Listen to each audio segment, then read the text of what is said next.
setelah dikenali ada gangguannya, Mhm. kemudian disadari situasinya, maka bisa merenungkan apa yang harus dilakukan. Nah, Mhm di situ mhm. bisa mencari support atau dukungan Mhm. dari teman, dari orang dewasa yang lain, gitu Mhm ya, mhm cerita, mhm. gitu, yang dipercaya, yang dia merasa aman dengan Mhm orang tersebut. mhm. Nah, ketika sudah cerita tetapi memang kondisinya sudah membutuhkan bantuan profesional, maka dari orang-orang tadi yang mensupport Mhm dibawa ke profesional, ke mhm konseling, ke psikolog mhm. misalnya. Atau ketika kondisinya sudah berat, misalnya nggak bisa tidur, kemudian marahnya sampai meledak-ledak membahayakan diri dan orang lain, bisa mencari bantuan dari dokter psikiater seperti itu.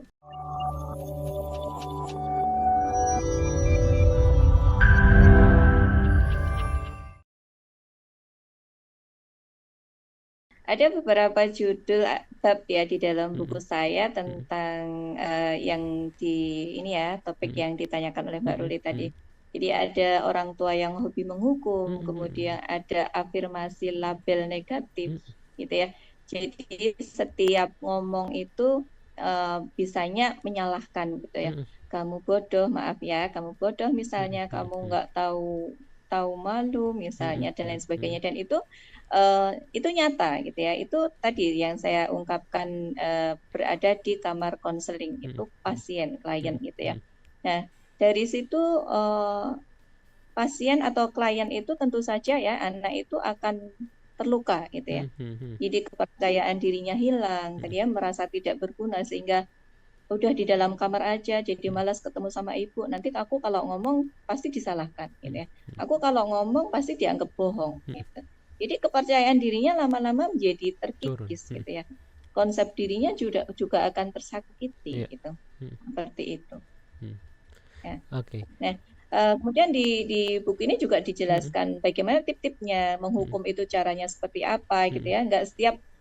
Nggak bagus nih anak mhm langsung mhm dihukum mhm di depan teman-temannya, itu mhm juga mhm akan menyakiti psikologisnya gitu ya. mhm mhm. Harus bagaimana? Harus ini kematangan emosi dari orang tua juga penting ini Mas Han. Oh, Jadi oke. menghadapi Mhm anak yang seperti ini aku harus meredam dulu nih. Jadi mhm. biar nggak jeder-jeder gitu Iya ya. iya iya, betul. Begitu anak salah Mhm. langsung ditimpuk. Nah, Iya. seperti itu. Jadi Mhm makanya tadi harus dipersiapkan dulu gitu ya dari sebelum menikah nih. Nah, PR-nya mhm seperti mhm itu. mhm. Nah, Mbak Yasmi ini kan kita juga tidak bisa menutup mata bahwa ternyata banyak anak-anak di Indonesia terutama yang menjadi korban dari toxic parenting, Mbak Yasmi. Nah, mungkin juga tidak semua dari mereka ini terbiasa untuk datang, cari profesional, cari psikolog gitu ya untuk mencari bantuan karena beberapa dari mereka menganggap ya sudah keluarga saya memang seperti itu, dari kecil sudah seperti itu hingga akhirnya mereka remaja, dewasa akhirnya menjadi dalam tanda kutip hal yang wajar mereka rasakan karena dari kecil sudah terbiasa merasakan hal tersebut gitu. Nah, bagi mungkin para anak yang menjadi korban dari toxic parenting, ini sebenarnya apa sih langkah-langkah yang bisa mereka lakukan dalam tanda kutip agar mereka menyembuhkan racun-racun yang mungkin selama ini sudah bertahun-tahun, belasan atau mungkin puluhan tahun ini terjadi pada diri mereka, Mbak Ismi. Ya, betul sekali. Jadi tidak semua orang bisa memahami dirinya Mm-mm, dan mempunyai keberanian untuk mencari bantuan mm-mm, seperti itu mm-mm, ya. Tapi memang salah satu kuncinya adalah menyadari apa yang menjadi kondisi dirinya. Jadi mm-mm, ketika dia sedang tidak baik-baik saja gitu mm-mm, ya, mm-mm, memang harus mm-mm. disadari dulu gitu ya. Oke. Karena kalau tidak menyadari bagaimana akan mencari bantuan, bagaimana Mm, akan teratasi gitu mm, kan. mm, mm, Jadi ada dua opsi Mas Han. mm, Bisa dari diri sendiri yang menyadari kok aku gini ya, mm, aku mm, tuh karena tadi mendengarkan orang tua yang sering konflik, aku jadi cemas nih dengar suara keras aja jadi deg-degan mm, seperti itu.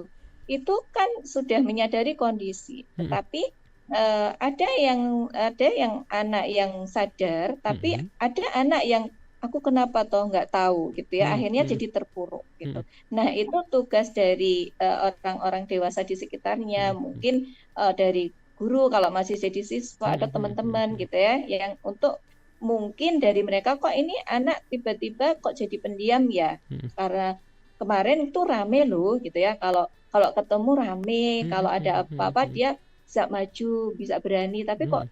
tiba-tiba enggak. Nah, itu dicari tahu Mhm kenapa gitu mhm ya. Nah, setelah dikenali ada gangguannya, mhm kemudian disadari situasinya, maka bisa merenungkan apa yang harus dilakukan. Nah, mhm di situ mhm bisa mencari support atau dukungan mhm dari teman, dari orang dewasa yang lain gitu mhm ya, mhm cerita mhm gitu, cerita gitu.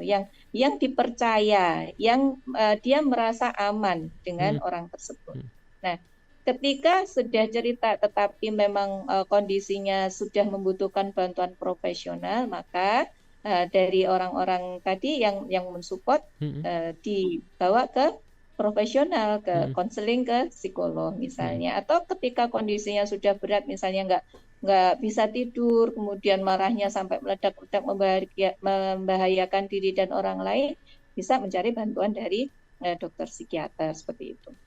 Itu Mas Oke, Hans ya. Mbak Ismi, ini Jadi juga heeh, prioritas mental itu menjadi nomor satu ya. mhm mhm Jangan sampai takut, aku sebagai anak aku diem aja gitu ya. mhm mhm Tapi prioritas mental itu harus didahulukan. mhm Yang mhm. penting sehat gitu ya. Nanti bisa diperbaiki untuk yang lainnya seperti itu. Oke, Mbak Ismi, ini memang kalau kita ngomongin soal toxic parenting ini bukan jadi satu hal yang mudah, terutama kalau kita melihat dari sudut pandang si anak gitu ya. Tadi kita udah banyak ngobrol dari sudut pandang orang tua, kali ini kita mau banyak ngobrol soal dari sudut pandang anak begitu ya.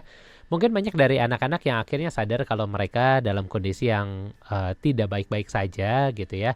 Kondisi yang berbeda kesehatan mentalnya dengan teman-temannya mungkin. Dan juga dia sudah menyadari bahwa oh ternyata saya mendapatkan salah satu toxic parenting seperti itu.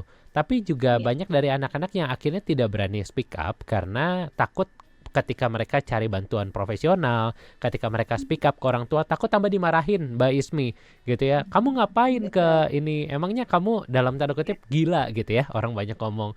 Kamu kenapa bisa ngomong kayak gitu? Siapa yang ngajarin kamu ngomong kayak gitu ke orang tua? Banyak hal sebagainya yang akhirnya membuat anak ini takut untuk bisa speak up dalam keluarga mereka. Ini seringkali jadi Iya. dilematis Bu Ismi bagi mereka. Apakah mereka harus mementingkan kesehatan mental mereka atau mereka harus mementingkan dalam tanda kutip ketentraman dalam keluarga mereka? Ini seperti apa Bu Ismi yang bisa dilakukan?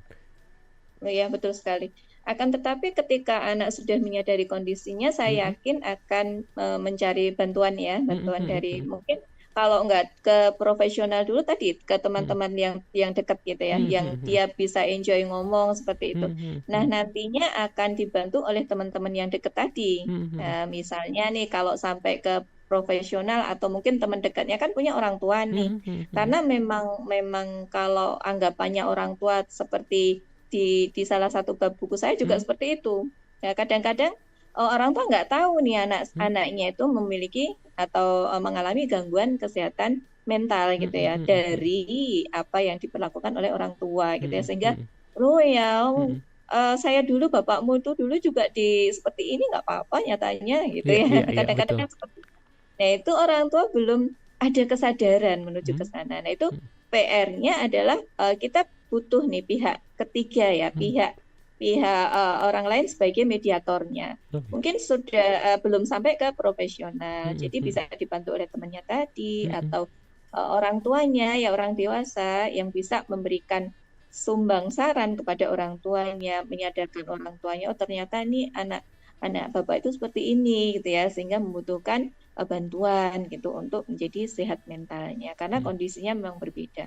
Atau profesi ketika sudah konseling nih, mm, mungkin mm. dari psikolognya juga bisa membantu gitu ya, menghubungkan kepada orang tua. Nyatanya Oke. eh, tadi ada beberapa orang tua yang memang tidak setuju Mm, anaknya lah ngapain harus konseling gitu ya, mm, ngapain mm, harus mm, berobat kan kamu nggak masalah ya. mm, mm. Nah itu bisa psikolognya menawarkan boleh saya bicara dengan ibumu gitu.